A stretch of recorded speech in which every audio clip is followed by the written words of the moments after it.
Terus ketiga, masalah kekayaan hati. Kekayaan hati ini penting sekali karena rata-rata teman di Grab itu kan miskin lah. Tapi jangan miskin sampai miskin hati gitu.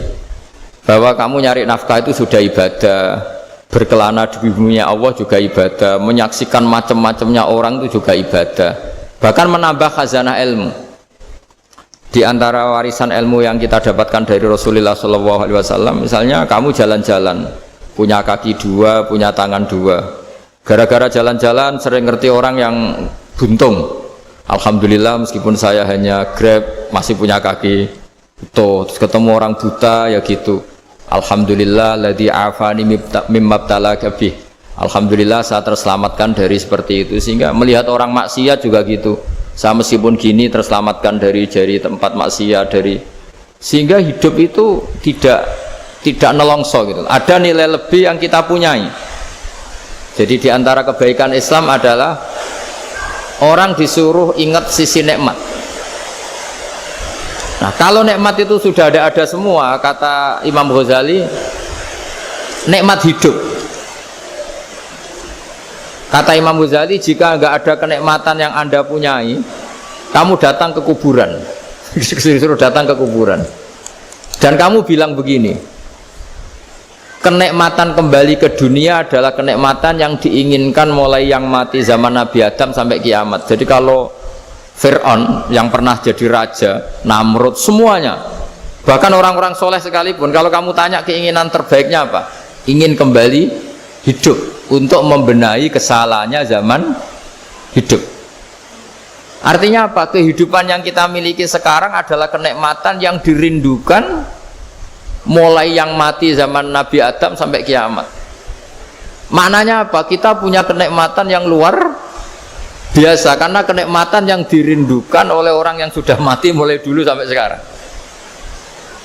Apapun masalah hidup Anda ini punya kenikmatan yang enggak tertandingi, yaitu namanya hidup. Barokahnya hidup itu kita bisa tobat. Setidaknya ingin tobat. Kalau nggak bisa tobat, ingin tobat. Makanya di Indonesia itu banyak nyuwun sewu, banyak maling yang anaknya itu soleh, karena kalau ngandani anaknya tetap gini, wes le bapak tok sing lakoni kowe ojo, bapak tok yang alami ini kamu jangan. Banyak di Indonesia orang nggak bisa baca Quran, anaknya hafid, karena setiap bodoh itu tidak diwariskan. Wes le bapak tok sing bodoh kowe ojo bodoh. Mungkin teman-teman di Grab juga gitu, wes bapak tok cong sing nasibe ngene kowe ojo. Jadi kebaikan begini itu akan terus menerus diwariskan, sehingga banyak orang tidak tamat SD anaknya dosen, nggak tamat SMP anaknya dekan, karena setiap dari kita itu cita-cita kebaikannya menurun ke anak cucunya, keburukannya berhenti di dia. Cara wong Jawa itu bapak tok sing nglakoni. Nah, di sini saya jelaskan tentang kekayaan rohani. Jadi saya mohon ketika Anda jalan-jalan ngantar penumpang itu harus sering muji Allah Subhanahu wa taala. Ya, saya bacakan ayatnya, at-taibunal abidunal hamidun. Orang baik itu yang tobat, yang ahli ibadah. Di antara definisinya itu as-saihun, yang sering jalan-jalan. Siaka itu jalan-jalan. Jadi orang paling bejo sak donya itu sampai harus jalan-jalan ibadah dapat uang. Tapi syaratnya ibadah. Sekali tidak ibadah dapatnya masalah kan? Sering goncekkan orang cantik terus ingat istrinya tidak cantik. Sering goncekkan orang yang sopan, yang santun terus ingat andekan ini istri saya di rumah rewel gitu. Jadi kalau kamu tidak taat itu adanya penyesalan. Di lampu merah ada orang naik Ferrari, naik Alphard, sementara kamu di rumah hanya mobil butut, kadang malah tidak punya mobil. Jadi kekayaan rohani itu dimulai dari mana? Dimulai dari taat. Cara berpikir itu taat, bukan maksiat. Sekali Anda cara berpikir maksiat, maka adanya hanya penyesalan. Semakin pengalaman di luar, semakin penyesalan. Karena di luar sana banyak orang yang dapat nikmat yang lebih dari Anda. Tapi sekali Anda taat, kamu akan mensyukuri apa yang Anda miliki dan tidak pernah ingin sama yang dimiliki orang lain. Sehingga orang-orang yang sering pergi itu sama Allah dipuji. Jadi tidak ada nabi kecuali di antara ibadahnya itu jalan-jalan. Fasiru fil ardi. Sehingga semua nabi itu mesti pernah melakukan perjalanan internasional. Rasulullah Muhammad SAW pernah jalan-jalan sampai ke Syam, padahal beliau orang Mekah. Nabi Ibrahim yang orang Syam pernah perjalanan sampai ke Mekah. Karena diantara kearifan itu ya dimulai dari apa? Jalan-jalan tadi. Kamu ngerti orang yang macam-macam. Makanya diantara kebaikan umatku kata Nabi itu siyaha fil ard, sering berkelana. Tapi tentu untuk mengambil pelajaran. Atta ibunal abidunal hamidun as-saihun. Nah, agama mensupport itu. Sehingga kata Nabi, jika ada orang kok sholat qobliyah, ba'diyah semuanya di masjid, sama Nabi ditegur, la taj'alu buyutakum kuburan, rumah kamu jangan jadikan kuburan, harus dapat jatah apa? Sholat. Kata ulama, kalau ada orang sering sholat di satu titik, itu ditegur, kamu harus ganti titik yang lain supaya saksi bahwa kamu di bumi sholat itu banyak. Jadi kita ya punya nilai positif juga tentang apa? Karena kita sering siyaha, kalau bahasa Arabnya itu sering keluyuran, saksi kita kebaikan juga banyak. Tapi pesan saya paling pokok tadi ya, jadikan komunitas kebaikan itu punya nilai jual. Syukur-syukur fid dunya hasanah wa fil akhirati hasanah. Ya kita bersyukurlah di Indonesia itu. Saya masih ingat kecil saya itu ya sekitar saya umur 15-14 tahun. Setiap mau pergi itu pesannya orang-orang yang sering pergi itu jangan masuk terminal jam ini di perapatan ini, karena yang namanya preman itu dulu dominan. Sekarang buat sampai jam 2 ada orang pakai jilbab, kadang ya orang pakai peci, yang nggak pakai peci pun ke musola sholat terus. Yes, pokoknya kebaikan itu jadi komunitas dan jadi nilai jual. Bahkan tadi misalnya ibu-ibu yang pergi malam itu kan mesti ada orang-orang yang jadi langganannya karena terkenal apa? Amanah. Yang dititipi anak juga pilih orang yang terkenal apa? Amanah.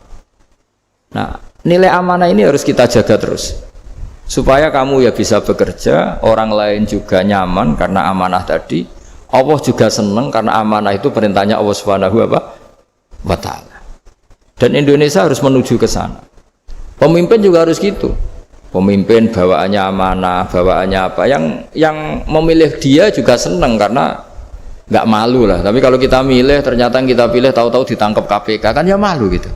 Dulu kita kampanye mati-matian, ternyata dia ditangkap KPK. Tapi kalau dia amanah kan ya senang. Sama kalau tukang Grab ketangkap satu karena penodaan atau karena pengkhianatan, yang malu juga semua. Karena kadang-kadang nanti digeneralisir seakan-akan semuanya seperti itu. Tapi dengan reputasi panjang, nggak pernah terjadi apa-apa dalam Grab kan otomatis lainnya juga terangkat. Nah, ini yang dimaksud wa'tamiru bainakum bima'ruf. Jadikan kebaikan itu urusan bersama. Makanya andaikan negara itu sudah mengoptimalkan polisi, TNI untuk meringkus preman, oke itu baik. Tapi ya lebih awet lagi kalau itu ditopang apa? Masyarakat. Karena yang nggak amanah terkucilkan, terus akhirnya Grabnya nggak laku, akhirnya dia dipecat, akhirnya kan yang maksiat hilang, yang kriminal hilang, yang ada hanya Grab-Grab yang baik. Begitu juga di dunia apapun. Itu yang dimaksud wa'tamiru bainakum bima'ruf. Jadikan kebaikan ini urusan apa? Bersama. Nah, karena kita baik, otomatis jadi teladan yang baik bagi anak kita, istri kita, tetangga kita. Dan karena kita baik, maka terhormat. Sehingga orang melihat Grab itu simpatik, respect, karena reputasinya baik. Nah, karena orang respect tidak dicibir. Barokahnya tidak dicibir, tidak mangkel. Barokahnya tidak mangkel, tidak saling ejek, bahkan tidak saling bunuh. Coba kalau kita jelek, dicibir orang, kita dalam keadaan mabuk, tidak terkontrol, bunuh. Jadi efek dari maksiat itu begitu buruknya. Sehingga penelitian itu mengatakan kebanyakan kecelakaan ya pemicu utamanya rata-rata ya nyupir dalam keadaan mabuk. Beberapa nyuwun sewu kasus-kasus kriminal rata-rata ya dipicu oleh hal-hal seperti itu. Makanya meskipun di luar saya tolong hindari narkoba, hindari hal-hal yang maksiat supaya pekerjaan Anda ini barokah. Kemudian yang terakhir saya beri ijazah tentang Al-Fatihah ya, karena ini surat yang populer. Kalau saya ijazahi Quran 30 juz pasti sampean nggak hafal. Atau ijazah surat Baqarah, kalau mau Baqarah mau. Ijazahi surat Baqarah mau 2 juz setengah. Mau Mas Asep? Ya Fatihah aja yang gampang ya. Nah, ya kulhu Fatihah ini paket ringan ini. Tapi pahalanya apa? Besar. Ini beda ya, artinya selama ini mungkin Anda baca tapi monoton ya. Tapi ini saya bacakan teks aslinya tentang istilahnya itu mazaya itu kelebihannya Fatihah. Saya baca Arabnya dulu, nanti ini terakhir ya, ijazah tadi kan saran-saran umum tentang sosial. Ya, pokoknya jadikan kebaikan itu punya nilai sosial yang baik lah. Jadi nanti orang yang nggak amanah nggak laku. Ya, calon bupati, gubernur, presiden yang nggak amanah juga nggak laku. Begitu juga kiai yang tidak amanah juga nggak laku. Suami yang nggak amanah juga nggak laku. Istri yang nggak amanah juga. Sehingga kebaikan ini jadi nilai sosial yang dalam tanda kutip sudah keniscayaan ya. Yang diinginkan Allah itu seperti itu, bukan kebaikan yang dipaksakan karena kekuatan negara. Maksudnya kalau bisa kebaikan itu tidak usah dipaksakan, memang satu sudah satu kebutuhan. Tak cerita-cerita di negara maju itu, bahkan apapun jatuh itu nggak ada yang ngambil apa itu. Makanya gambarannya Mekah Medina kan gitu kan.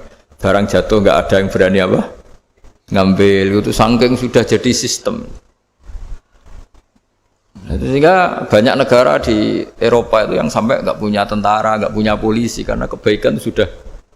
Nah kita kan masih capek, polisinya aja capek, apalagi masyarakatnya karena kebaikan itu belum jadi nilai bersama. Nah, kita selain ditopang negara, ada polisi, ada tentara, itu kita usahakan kebaikan itu jadi nilai bersama. Tadi wa'tamiru bainakum bima'ruf. Dan kita punya reputasi yang bagus dalam bab ini.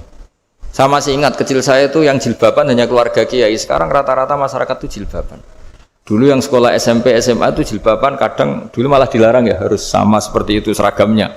Sekarang sudah boleh. Dan nyaman. Lama-lama yang dapat simpatik ya yang pakai pakaian model tertutup seperti itu. Lama-lama gampangane cara wong golek mantu ya golek yang seperti itu daripada yang blodor. Lama-lama jadi nilai bersama. Ya ingin saya seperti itulah. Di terminal juga sama.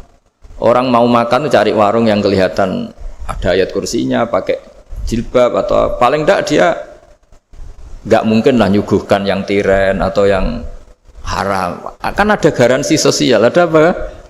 Ada garansi apa? Sosial dengan penampilan yang soleh itu kan masa iya nyuguhkan oplosan babi itu misalnya itu. Jadi nilai sosial itu harus harus benar-benar jadi nilai yang sehingga negara biar gak capek-capek. Polisi juga gak capek kan karena tugasnya corong Jawa mau ngawat-ngawati tok tapi sudah tidak perlu tegang karena kebaikan sudah jadi nilai bersama. Ingat-ingat ya ayatnya tadi wa'tamiru bainakum bima'ruf. Jadi kebaikan itu harus jadi nilai bersama. Iktimar itu menjadi urusan bersama. Makanya kalau kita rapat besar disebut apa? Muktamar. Muktamar itu urusan bersama. Ya tadi imamnya sholat juga menopang Gojek karena enggak lama-lama nopang Grab, nopang Kernet, nopang penjaga Indomaret, penjaga bensin, pom bensin. Lah dia hanya punya waktu 5 menit terus imamnya baca Baqarah kan. Iya imamnya mursyid, mungkin dia tambah lama tambah dapat aplaus dari muhibbinnya, tapi makmumnya dia tambah lama tambah dapat penghormatan dari pecintanya, tapi kitanya wah khusyuk wali kan dia dapat status naik lah, kita yang sudah tidak ikut jadi wali diganggu pekerjaannya. Kalau ada imam seperti itu sampai mufaroqah saja, niat ya Allah sampai sini saja saya makmum orang itu, silakan orang itu punya urusan sendiri dengan jenengan ya sudah, atau salib saja nah, itu boleh kalau dalam fikih namanya apa? Mufaroqah. Mufaroqah itu niat, tapi kamu jangan langsung selonong mufaroqah, niat dulu pamit sama Allah bahwa sekarang mau mufaroqah. Tapi ya jadi sholat yang aneh kan, imamnya masih rukuk, kamu terus sujud, terus apa-apa selesai ya. Mungkin dalam pandangan itu orang lain ini maksudnya makmum gimana ini kok begini. Tapi sudahlah Allah Maha tahu. Insya Allah dimaklumi. Ya saya baca tentang Fatihah ya, karena sampean pasti sering baca Fatihah. Supaya sekaligus jadi jimat lah gitu. Jadi Kalau kamu sering di jalan-jalan yang mungkin sepi atau mungkin kan tidak semua teman Grab itu nasibnya bagus yang di Semarang Jogja. Mungkin yang di Kalimantan di Papua kan ada yang 10 kilo gak ketemu rumah, ya kan? Ya, lihat di TV-TV itu kan kasihan kan. Sudah 10 kilo gak ketemu rumah, penumpangnya kewekar preman tuh kan. Ini makan orang enggak kan gitu. Kan ujiannya dua. Kalau penumpangnya cantik itu ya kecoba syahwat, kalau preman takut. Jadi orang itu selalu ujian itu. Sing sedengan itu kan jarang orang itu. Jadi kalau penumpangnya perempuan cantik ujiannya itu syahwat, kalau preman ujiannya ketakutan. Kalau orang yang lemah bawa uang ujiannya kamu ingin garong. Jadi hidup itu memang semuanya ujian. Liyabluwakum ayyukum ahsanu amala. Makanya saya sering ditanya oleh teman-teman, Gus, nah ujiannya kenal wong wedok elek piye sama? Kenal wong ayu ujiannya syahwat, kenal wong elek ujiannya ngenyek, itu sama-sama dosa. Syahwat ya dosa, ngenyek juga dosa. Welek keriting untune metu ya dosa ngomong gitu. Kadang-kadang orang berpikir enak kancanan wong elek gak dosa. Kata siapa kancanan wong elek itu ya dosa karena bawaannya ngenyek. Ngenyek itu menyepelekan itu. Makanya saya itu ya nggak mau berteman sampean. Nanti kan bawaannya ngenyek atau seneng ya tidak tahu. Ya sudah ada takdir saja kalau ketemu ya tak ulang ngaji gitu. Tapi ini ngaji terakhir, setelah ini ngaji biasa aja, tidak usah resmi gini. Ngaji kok resmi aneh. Pokoknya nanti suatu saat kalau pandemi sudah berlalu saya akan ngaji Rebone. Ini ngaji. Ini ngaji yang kurang bagus karena ngatur kiai kurang berkah ini. Nanti tapi ya lumayan lah masih mau ngaji. Ngaji kok tanggal ini jam ini. Sekarang suatu saat kamu tak panggil, Mas Wahyu datang ke sini jam ini tidak mesti bisa. Mungkin pas ada acara apa, oh, maaf ke sini pas ngecek pas apa. Jadi ya sudah tapi tak maafkan enggak apa-apa. Takdir ya. Tak bacakan supaya sampean tahu keramatnya bismillah. Nah, sebelum saya bacakan bismillah Fatihah, tak beritahu tentang ilmu tafsirnya karena ini penting sekali. Fatihah itu dawuhnya Allah, tentu itu dawuhnya Allah. Saya ulang lagi, itu kalam Allah. Tapi yang sudah diberikan kesampaian ke kita semua. Sehingga seakan-akan itu menjadi dawuhnya kita ke Allah. Jangan salah loh ya. Fatihah itu dawuh Allah tapi sudah diberikan ke kita. Sehingga posisi kita itu yang punya itu. Nah, kenapa ini perlu dijelaskan? Karena nanti ada kalimat iyyaka na'budu wa iyyaka nasta'in. Kalau itu masih kalam Allah, berarti Allah ngomong ke kamu, ngendikan ke kamu, kepadamu aku menyembah. Masa Allah menyembah kamu? Nah, sehingga ilmu tafsir itu menyelesaikan itu dulu ya. Saya ulang lagi ya, sebelum sampean sering baca Fatihah, aku yakin ya sering baca. Tapi barokahnya tidak paham itu tidak pernah janggal. Enggak paham itu ya penting supaya tidak iskal, tidak janggal. Sebetulnya di kalimat itu ada yang janggal. Kalau Fatihah itu kalimatnya Allah atau kalam Allah, bagaimana dengan kata-kata iyyaka na'budu? Masa Allah ngendikan ke kita, kepadamu kami menyembah. Masa Allah menyembah kita? Maka penyelesaiannya secara ilmu tafsir gimana? Semua ulama mengatakan, bukan satu dua, semuanya mengatakan di Fatihah itu semuanya diberi kawalan kalimat. Saya ulang lagi ya, di Fatihah itu semuanya diberi awalan kalimat qulu, katakan wahai hambaku begini. Ya, katakan wahai hambaku begini. Nah, begini ini pelajaran dari Allah yang sudah diberikan ke kita. Terus kita mengatakan bismillahirrahmanirrahim, alhamdulillahirabbil, termasuk kita mengatakan iyyaka na'budu wa iyyaka nasta'in. Jangan bayangkan Allah ngendikan ke kita. Kalau Allah ngendikan kita berarti gini, hei Wahyu, ihdinas siratal mustaqim, tunjukkan saya jalan yang benar. Nah, nanti kamu terus, ya Allah, Anda aja minta tolong saya minta tolong siapa kan? Jadi panjang kan? Ya, saya ulang lagi ya. Jadi itu di Ulumul Quran diterangkan gimana? Sebelum baca Fatihah, ya. Fatihah itu kalamullah, ngendikane Allah, tapi yang sudah diajarkan ke kita dan sudah milik kita, sehingga kalimat itu menjadi milik kita. Tapi ya kalamullah, tetap kalamullah, tapi sudah menjadi milik kita. Udah paham ya? Ya pinter namun. Ya, karena kalau tanpa penjelasan seperti ini, Anda akan iskal. Bagaimana Allah iskal itu janggal? Bagaimana Allah mengatakan iya karena butuh? Kan jadi aneh ya? Ya, jadi tak jelaskan secara ilmiah ya. Jadi kata ulama-ulama tafsir, ayat-ayat Quran seperti ini sebetulnya dimulai dari qulu apa? Meskipun enggak dilafatkan. Itu kan sama dengan qul huwallahu ahad Muhammad, katakan kalau Tuhan itu satu. Ya namanya Quran itu kan kalam Allah, membina nabinya, membina umatnya. Makanya dikatakan atau enggak di sini tersembunyi kata qulu, katakan. Ya. Jadi ya ibarat apa itu? Kamu ngajari anak kamu lah. Panggil jenengan bapak kula. Itu maksudnya anak itu kalimat kamu, tapi kamu ajarkan ke anak kamu. Terus anak kamu bilang, Pak jenengan bapak kula. Nah, ketika kamu mengatakan jenengan itu bukan kamu mengatakan jenengan anakku, berarti anakmu itu bapakmu, kan lucu kan? Anak kamu ajari jenengan bapak kula. Kamu engkau bapak saya. Terus anak kamu mengulang jenengan atau kamu bapak saya. Berarti itu kalimat yang kamu ajarkan, tapi sekarang sudah milik anak kamu. Kalau itu kalimat kamu kan lucu, masa anak kamu bilang bapak.